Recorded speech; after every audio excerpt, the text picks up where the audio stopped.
يا صباح، صباح الخير يا موكوسة منك ليها.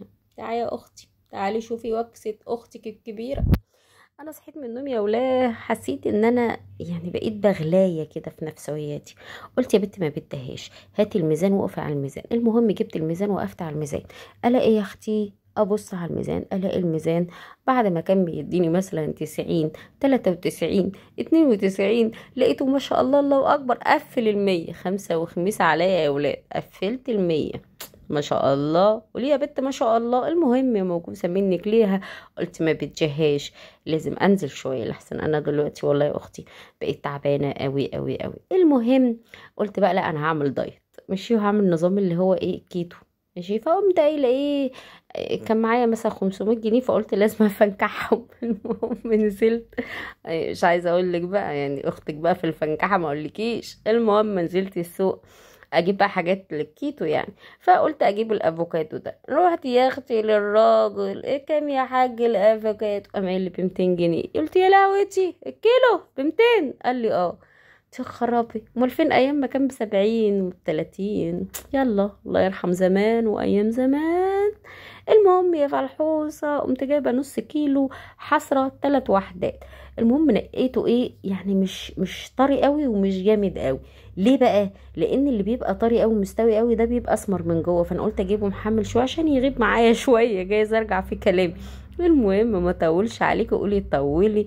جبت واحده وخدت نصها قلت اعمله عصير، وايه خدت النص التاني قلت هعمل شوربة افوكاتو. احنا ناس يا بنتي واصلين واصلين قوي.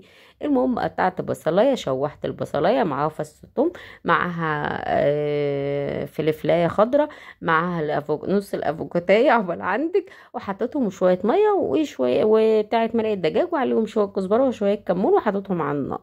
تمام تمام.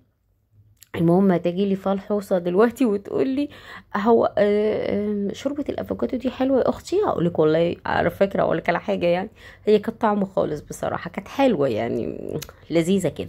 بس يبقى اضيف لها بقى شويه لبن زغنطتين، وحط لها معلقتين قشطه كده، او لو عندك كريمه يعني تبقى بت ايه من الاغنياء من الاثرياء، بس انا ما كانش عندي كريمه، حطيت لها معلقتين قشطه اللي هو وش اللبن يا اختي. والمهم بعد ما بتغلي غلوتين انا بحط الوش اللبن في الاخر، وبقوم ضربها بالهاند بلندر، واشربي بقى احلى شوربه افوكاتو. بصراحه جميله وبتشبع، مع حته فرخه مع اي حاجه بتصد العمل. المهم بعيد عن النشويات والسكريات والكلام الفارغ اللي احنا فيه ده. المهم جينا بقى ايه نص الافوكاتيه التاني، ما احنا ال3 افوكاتات دولت هنعمل عليهم حفله. هنقعد عليهم كل الشهر 30 يوم، هم 3 افوكاتات، كل افوكاتايه ب10 ايام. المهم حطيت عليهم ايه، كان عندي 70 موز حزام كده، قلت يعني اضربهم يعني، وشويه لبن، وعلى بقين عسل، معلقتين عسل، وضربتهم، وبقى عندنا عصير افوكاتو زي الفل اهوت، وشويه قشطه، وبقت زي الفل. شايفين الشوربه؟ بصراحه الشوربه جميله يا بنات، جربوها حلوه جدا جدا جدا جدا. واقول لكم بقى سلام.